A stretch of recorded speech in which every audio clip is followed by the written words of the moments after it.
yari umugabo w'ishema n'indekwe.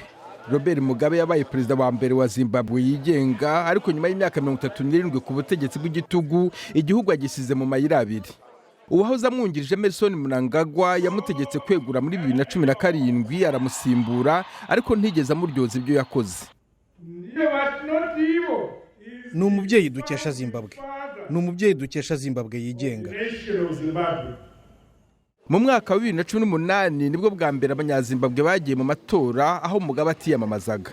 Ahubwo nawe yari mu batora, ariko Mugabe w'umutaripfana ntiyemeye ko ari mu kiruhuko.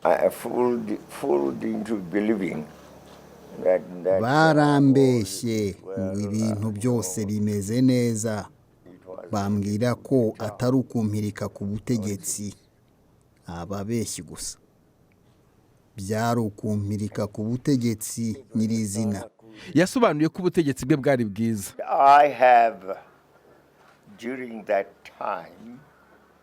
Hagati aho muri icyo gihe cyose nasabye ko hakubahirizwa itegeko nshinga, ko amategeko yakubahirizwa, ko abaturage bacu basubizwa ubwisanzure bakagira ubutegetsi bubaha ubwigenge. Abanyazimbabwe benshi muri bo bavutse Mugabe ari ku butegetsi bavuga ko hari ibyiza yakoze.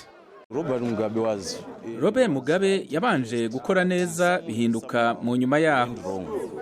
Robert Mugabe warwaniye kubohoza igihugu cye muri 79 yagiranye ibiganiro n'Ubwongereza asaba ubwigenge. Nyuma yaje guhatira abanyagihugu kwiyunga, yateje imbere uburezi ndetse n'ubuvuzi maze bikitegererezo muri Afurika yose.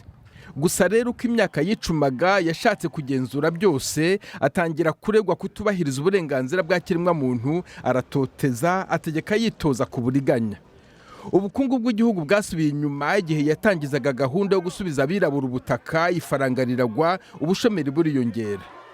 Ubwo aherukaga kujya gutora, abaturage bamwakiranye urugwiro, we ntore bari barahaye izina rya Gashungo.